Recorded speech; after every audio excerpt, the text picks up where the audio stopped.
తన శౌర్యమును బట్టి తన నామమును గణపరుచుకుని వాడైన యేసుక్రీస్తు ప్రభువారి నామంలో మీ అందరికీ నా హృదయపూర్వక శుభములు తెలుపుకుంటున్నాను. ఈరోజు మన ధ్యానం మత్తయి సువార్త 23వ అధ్యాయం. ఈ అధ్యాయం అంతా 1 నుండి 36 వచనాల వరకు యేసు ప్రభు వారు పరిసయ్యులు, శాస్త్రులు, వారి బోధ, వారి వేషధారణ, వారి కార్యాలను గురించి విమర్శిస్తూ చివరకు 37 నుంచి 39 వచనాల వరకు యెరూషలేమును గురించి బాధపడి ఇంకా చివరి వచనంలో ఒక మాట అంటారు. ఏంటంటే, ప్రభువు పేరిట వచ్చువాడు స్తుతింపబడును గాక అని మీరు చెప్పే వరకు నన్ను చూడరని మీతో చెప్పుచున్నాను అని పలుకుతారు. దానితో 23వ అధ్యాయం ముగిస్తుంది.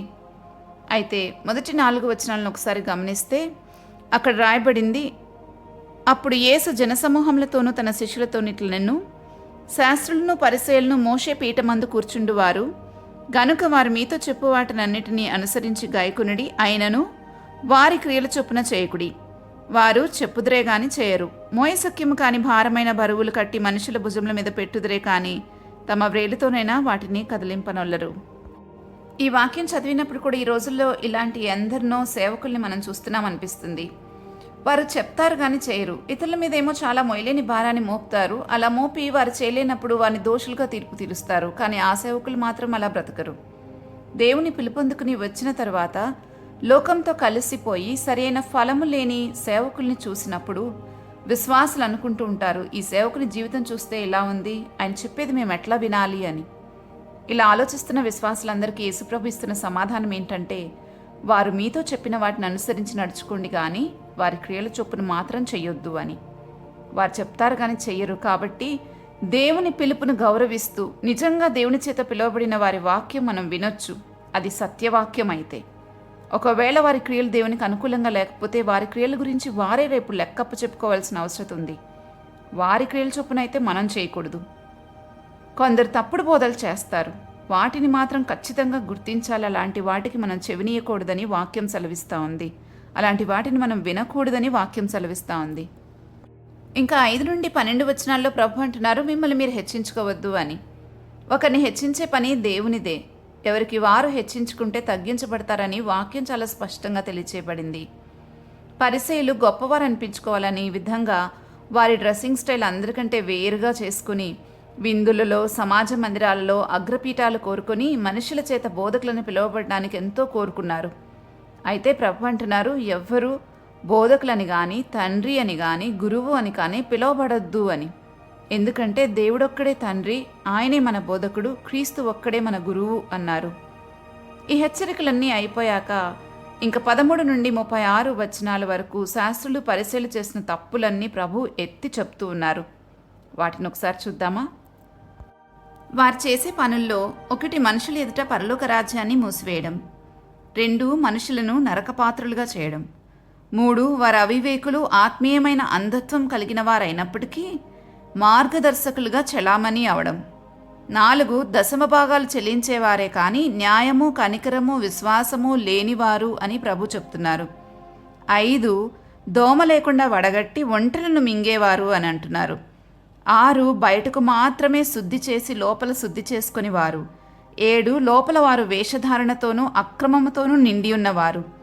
8 ప్రవక్తలను చంపిన వారి కుమారులు వీరని వారి మీద నేరము మోపి నీతిమంతుల రక్తం వారి మీదకి వచ్చునని, సర్పసంతానమని, నరక శిక్షను ఎలా తప్పించుకుంటారని చెప్పి ఇంకా వారు ఏమేమి చేస్తారో ప్రవచించారు.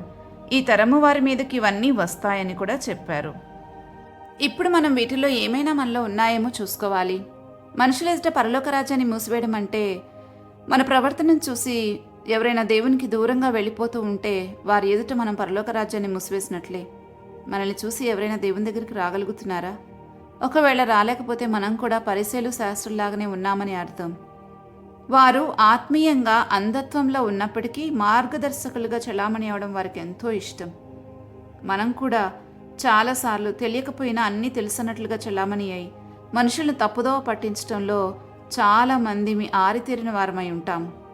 మనం ఎవరైనా అలాగుంటే మనసు మార్చుకోవడానికి ప్రభు సమయం ఇచ్చారని గుర్తుపెట్టుకోవాలి. ఇక ఆ తర్వాత అర్పణ విషయానికి వచ్చినప్పుడు ప్రభు అంటున్నారు, న్యాయము, విశ్వాసము, కనికరం లేకుండా ఇస్తున్న అర్పణ ఏదైనా వేషధారణే అని.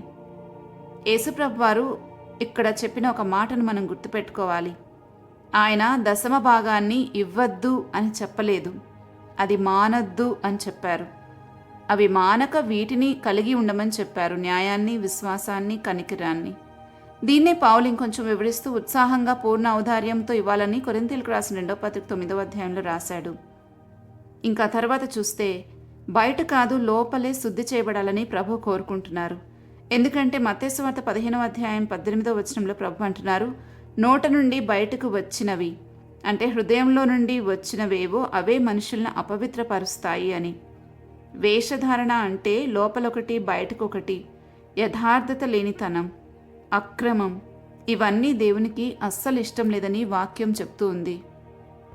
ఇలా ఈ శాస్త్రులు పరిసేలాగా మనం ఎవరమైనా ఉంటే వాటిని మనం ప్రభు దగ్గర ఒప్పుకుని తీసివేయమని అడిగితే తప్పకుండా ప్రభు సహాయం చేస్తారు. ఇంకా తర్వాత 37 నుంచి 39 వచనాలు చూస్తే యెరూషలేమును గురించి ప్రభు అంటున్నారు, ప్రవక్తలను చంపుచు పంపబడిన వారిని రాళ్లతో కొట్టుచుండుదానా అని. ప్రభు వారిని గురించి అంత స్ట్రాంగ్గా వారి పాపాన్ని ఎత్తి చూపుతున్నా ఆ తర్వాత ఆయన మాట్లాడిన మాట మనల్ని ఆశ్చర్యపరుస్తుంది. అదేంటంటే, కోడి తన పిల్లలను రెక్కల క్రిందకి ఎలాగూ చేర్చుకొనునో అలాగే నేను నీ పిల్లల్ని ఎన్నో మార్లు చేర్చుకునవలనని ఉంటిని, కానీ మీరు ఒప్పుకొనకపోతిరి అని. దీన్ని బట్టి నాకు అర్థమవుతుంది, మనలోని దుష్టత్వాన్ని తీసేసి మనల్ని చేర్చుకోవాలని ఆయన ఎప్పుడూ ఎదురు చూస్తూ ఉంటారు అని. కానీ మనం ఆ దుష్టత్వాన్ని తీసుకోవడానికి ఒప్పుకోము గనుక ఆయన దగ్గరికి రాలేము. మన అజ్ఞానము దుష్టత్వాన్ని తీసివేసుకోవడానికి ఒప్పుకోదు. ఆ తర్వాత ప్రభు అంటున్నారు, నీ ఇల్లు నీకు విడవబడి ఉన్నది అని.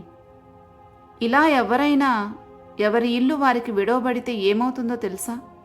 లూకాసు వార్తల్లో ఈ విషయాన్ని మనం చూస్తాం. 19వ అధ్యాయం 43వ వచనంలో, ప్రభువు నిన్ను దర్శించిన కాలమున నీవు ఎరుగుకుంటివి గనుక నీ శత్రువులు నీ చుట్టూ గట్టు కట్టి ముట్టడి వేసి అన్ని ప్రక్కల నిన్ను అరికట్టి నీలో ఉన్న నీ పిల్లలతో కూడా నిన్ను నేల కలిపి అని రాసి ఉంటుంది. దీన్ని బట్టి మనకు అర్థమవుతుంది, దేవుడు మనకు విడిచిపెడితే మన గతి చాలా ఘోరంగా ఉంటుంది అని. మనల్ని కాపాడేవారు ఎవ్వరూ ఉండరు.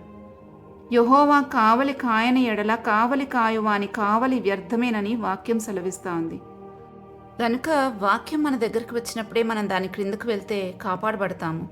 లేదంటే మన శత్రువైన అపవాది ఎప్పుడు మింగుదునా అని గర్జించే సింహంలాగా తిరుగుతుందని మనం తెలుసుకోవాలి. మరి మనం ఎలా ఉన్నామో, మన పరిస్థితి ఏంటి, ఎప్పుడైనా పరిశీలన చేసుకున్నామా? ఒకసారి మనల్ని గురించి మనం ఆలోచన చేసుకుందాం. వాక్యానుసారంగా బ్రతికినట్లయితే చాలా క్షేమం మనకుంటుందని లేఖనాలు పదే పదే చెప్తూ ఉన్నాయి. కాబట్టి ప్రభువు పలికిన ప్రతి మాట చొప్పున బ్రతకడానికి మనము కావలసిన శక్తిని ప్రార్థించుకుని ప్రభువుని వేడుకుని పొందుకుందాం. ప్రార్థించుకుందామా? మా తండ్రి, మీరు మాతో చెప్పే ప్రతి మాట సత్యమే అయినప్పటికీ మేము చాలాసార్లు వాటిని గుర్తించము. కానీ ఈరోజు మీరు మాట్లాడిన మాటలో ఎంత సత్యం ఉందో మాకు అర్థమవుతుంది. ఎందుకంటే పరిసయ్యులు శాస్త్రులకు వేరుగా మేమేమీ లేము. చాలాసార్లు వారిలాగే మేము బిహేవ్ చేస్తూ ఉంటాము. దయచేసి మమ్మల్ని క్షమించమని ప్రార్థిస్తున్నాం. మేము అలా ఉన్నామని ఒప్పుకోవడానికి కూడా మా మనసు సహకరించదు ప్రభువా. కానీ ఎప్పుడు అనుకుంటాం మేము అసలు అలా కాదు అని. ఇదంతా మా అంధకారమైన మనస్సు వల్ల మేము తెలుసుకోలేకపోతున్నామని గ్రహిస్తున్నాం. తండ్రి, మీ ప్రేమను గుర్తించినప్పుడు మాకు ఎంతో భరోసా కలుగుతుంది. నిజంగా యెరూషలేం వాసులు ప్రవక్తలను హింసించినప్పటికీ మీరైతే వారిని చేర్చుకోవాలని ఎదురు చూడటం, మీలోని ఈ స్వభావము మాకెంతో ఒక నమ్మకాన్ని కలిగించింది. మేము విడవబడము అని. తండ్రి, అయినప్పటికీ మా ఇష్టానుసారంగా బ్రతకాలని మాకు అస్సలు ఇష్టం లేదు. నిన్ను ప్రేమించి నిన్ను సంతోషపెట్టే వారిగా మేము ఉండాలని కోరుకుంటున్నాం. మీలోని ఈ గుణము మేము సేఫ్గా ఫీల్ అవ్వడానికి సహాయపడింది. ప్రభువా, నీకు మాలో నచ్చని ప్రతి విషయాన్ని మీరు తొలగించేసేయండి. దయచేసి నాయన, ఏది కూడా నీకు అయిష్టమైన ఏ మార్గం మాలో ఉన్న దాంట్లో నుంచి మమ్మల్ని తప్పించి నీ మార్గంలోకి మమ్మల్ని నడిపించండి. ఆత్మతో సత్యముతో మేము మిమ్మల్ని సేవించడానికి కృపచూపమని ప్రార్థిస్తూ ఉన్నాను. ఈ రోజు అంతట్లో మమ్మల్ని మీకు అప్పగిస్తున్నాం. మాకందరికీ కావలసిన జ్ఞానము దయచేయమని యేసుక్రీస్తు ప్రభువా నామంలో అడిగి వేడుకుంటున్నాము తండ్రి. ఆమెన్. రేపటి ధ్యానంలో మళ్ళా తిరిగి కలుద్దాం. అంతవరకు దేవుని కృప మనందరికీ తోడైండును గాక. ఆమెన్.